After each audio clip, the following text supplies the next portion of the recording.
Umesahau nini kwa? Si wanauliza. Maana yake mpaka anakuuliza hivyo, ana uhakika mawasiliano au mahusiano kati ya wewe na yeye hayapo. Namna gani anaweza kukubariki na hicho chakula? Haiwezekani. Mungu anambariki mtu ambaye amefuata kanuni na maelekezo.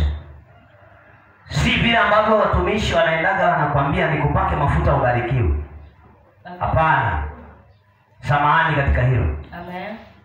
Achana nao. Watakusumbua akili. Na watakula sadaka zako. Watanenepa. Na utabaki ukiwa unajikuna ukurutu. Sema tupone baba. Mungu ameweka kanuni zake za wewe kubarikiwa. Amina.